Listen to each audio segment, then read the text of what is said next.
Welcome back. In this little short tutorial, we're going to focus on volume. Volume is the piece of the algorithm that lets us know what the strength of the trend is. And if we don't have enough volume, then we don't really want to enter a trade because we may not have enough force or momentum to keep us going. And another quick reminder, of course, this is all based on the no-nonsense Forex methodology that was created by VP. And you can learn all about it on his website, nononsenseforex.com. He's got a lot of videos and podcasts and blogs where you can learn all about this methodology. So kudos to VP. In previous videos, if you haven't seen those in the little no-nonsense building block videos, I talked about the algorithm that is being built for the method. And we already covered risk management using the ATR, and we took a closer look at C1 and C2, which gave us our signal for the trend and our confirmation. In this video, we're going to be focusing, as I said before, on this fourth piece, which is the volume or the strength of the trend.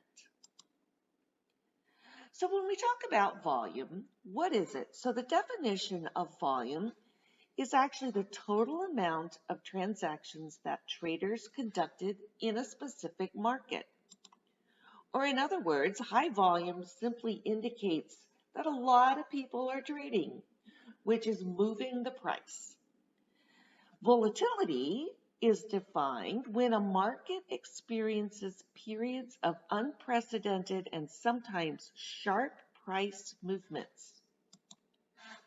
In other words, high volatility indicates those sharp price movements as a result of a lot of people trading. Basically, both of these are indicating the force or momentum that is happening in the market right now. So think about this car as our price. And we want our price to go from our entry point all the way to our take profit. And whether or not there's going to be enough steam in the market, so to speak, is really going to depend on that momentum or force. Is it going to move it all the way? Again, we talked about volume and volatility being that force or that momentum, which is going to move our car.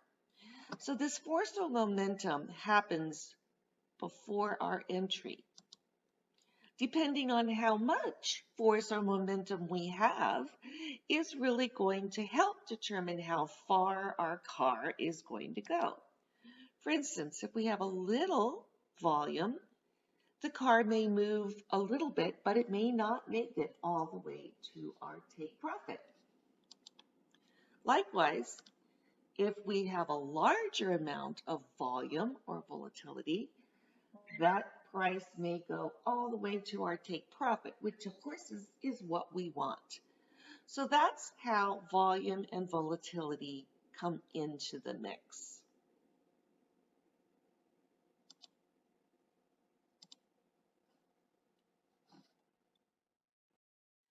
So let's take a closer look of exactly how a volume indicator might help us to predict that force or that momentum. Now, the example I'm showing you here isn't a real strong force, but I thought it was good because it would give you some of the subtleties. So this is the candle volatility index, which is a volume / volatility indicator that I have been using and that I like a lot.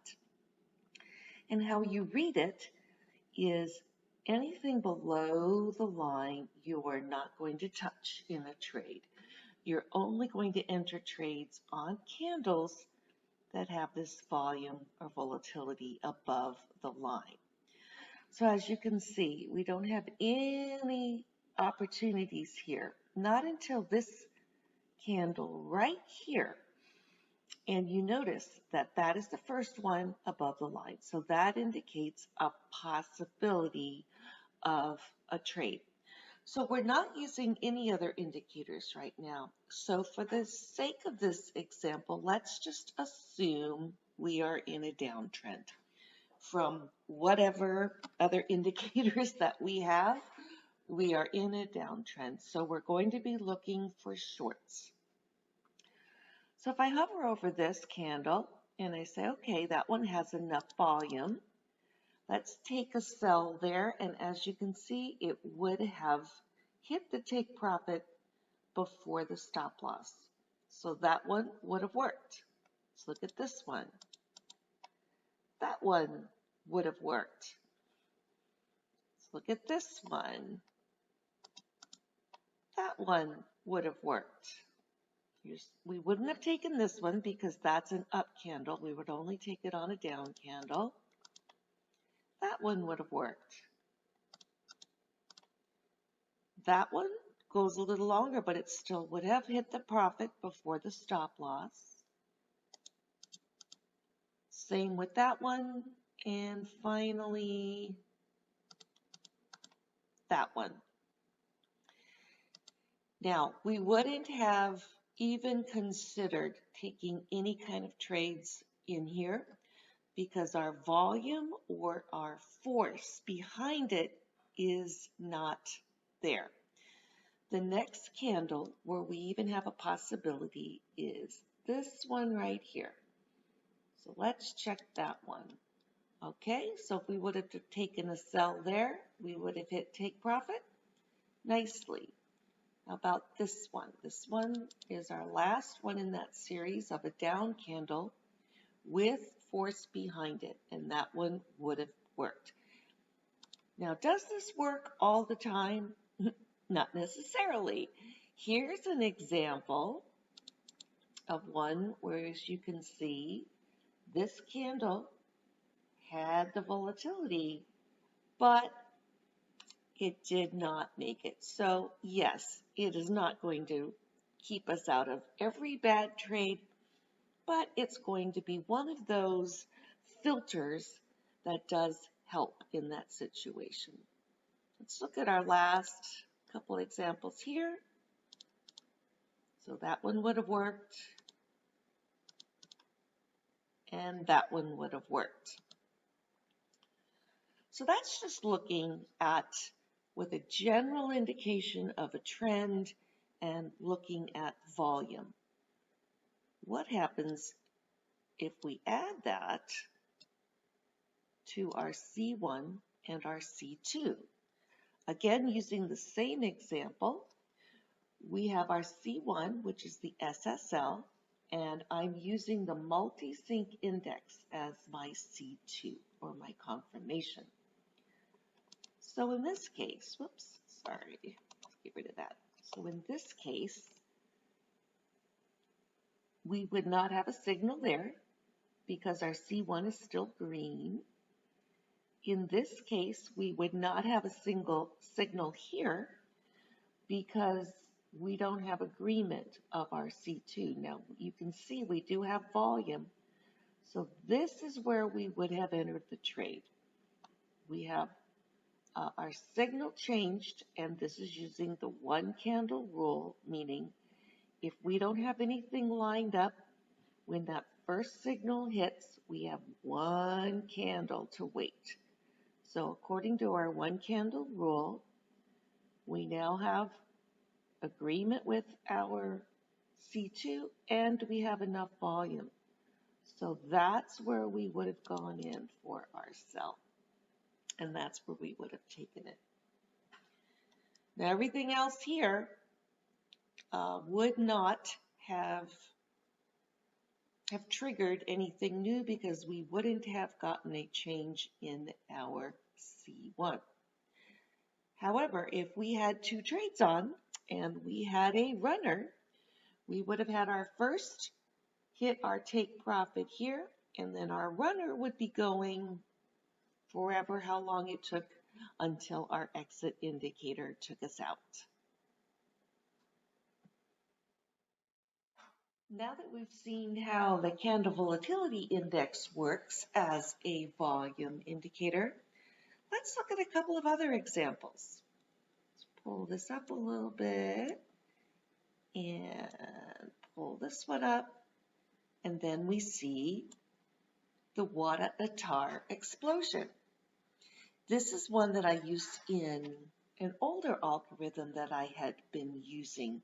In this example, it works similarly where these different bars need to be higher than not only this moving average, but also the white dotted line, which is the white dotted line is our dead zone and the yellow line is the moving average. So anytime the bars are above both of those, it is deemed to have enough volume to take the trade. So you can see these are different indicators and they don't match up exactly. They are going to work a little bit differently and you will have varying results from the different types of indicators. What you need to do is you need to find which one and at what settings are going to complement your algorithm the best. And here's another example of one. This is Chaikin volatility. And this one's a little different because this one doesn't have bars, but it has a money flow line here. So we can see that money is entering or the Chaikin volatility is going up at this point, and at this point it's down below zero. So we would only enter trades up here where this Chaikin volatility line is above zero.